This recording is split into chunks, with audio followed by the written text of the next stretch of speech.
I'd like to tell you about the strangest secret in the world. We become what we think about. Now let me say that again. We become what we think about. And the great law, briefly and simply stated, is that if you think in negative terms, you'll get negative results.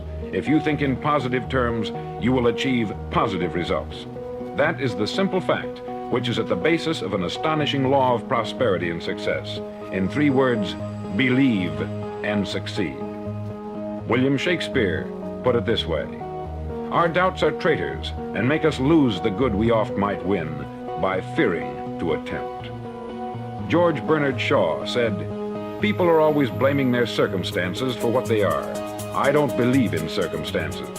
The people who get on in this world are the people who get up and look for the circumstances they want, and if they can't find them, make them.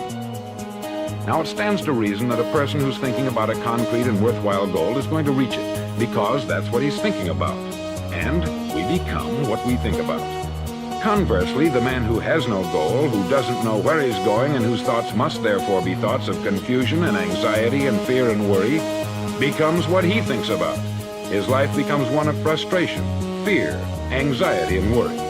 And if he thinks about nothing, he becomes nothing. Now, how does it work? Why do we become what we think about? Well, I'll tell you how it works as far as we know. Now, to do this, I want to tell you about a situation that parallels the human mind. Suppose a farmer has some land, and it's good, fertile land. Now, the land gives the farmer a choice. He may plant in that land whatever he chooses. The land doesn't care. It's up to the farmer to make the decision. Now, remember, we're comparing the human mind with the land, because the mind, like the land, doesn't care what you plant in it. It will return what you plant, but it doesn't care what you plant. Now, let's say that the farmer has 2 seeds in his hand. One is a seed of corn, the other is nightshade, a deadly poison. He digs 2 little holes in the earth and he plants both seeds, one corn, the other nightshade. He covers up the holes, waters, and takes care of the land, and what will happen? Invariably, the land will return what is planted. As it's written in the Bible, as ye sow, so shall ye reap. Remember, the land doesn't care. It will return poison in just as wonderful abundance as it will corn. So up come the 2 plants, one corn, one poison. Now, the human mind is far more fertile, far more incredible and mysterious than the land, but it works the same way. It doesn't care what we plant. Success, failure. A concrete worthwhile goal, or confusion, misunderstanding, fear, anxiety, and so on. But what we plant, it will return to us. You see, the human mind is the last great unexplored continent on the earth. It contains riches beyond our wildest dreams. It will return anything we want to plant. Now you might say, well, if that's true, why don't people use their minds more? Well, I think they've figured out an answer to that too. Our mind comes as standard equipment at birth. It's free, and things that are given to us for nothing we place little value on. Things that we pay money for, we value. The paradox is that exactly the reverse is true.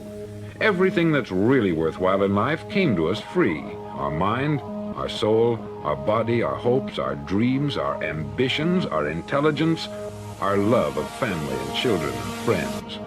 All these priceless possessions are free, but the things that cost us money are actually very cheap and can be replaced at any time. A good man can be completely wiped out and make another fortune. He can do that several times. Even if our home burns down, we can rebuild it, but the things we got for nothing, we can never replace. The human mind isn't used merely because we take it for granted. Familiarity breeds contempt. It can do any kind of job we assign to it, but generally speaking, we use it for little jobs instead of big important ones. Universities have proved that most of us are operating on about 10% of our abilities. Decide now, what is it you want? Plant your goal in your mind. It's the most important decision you'll ever make in your entire life.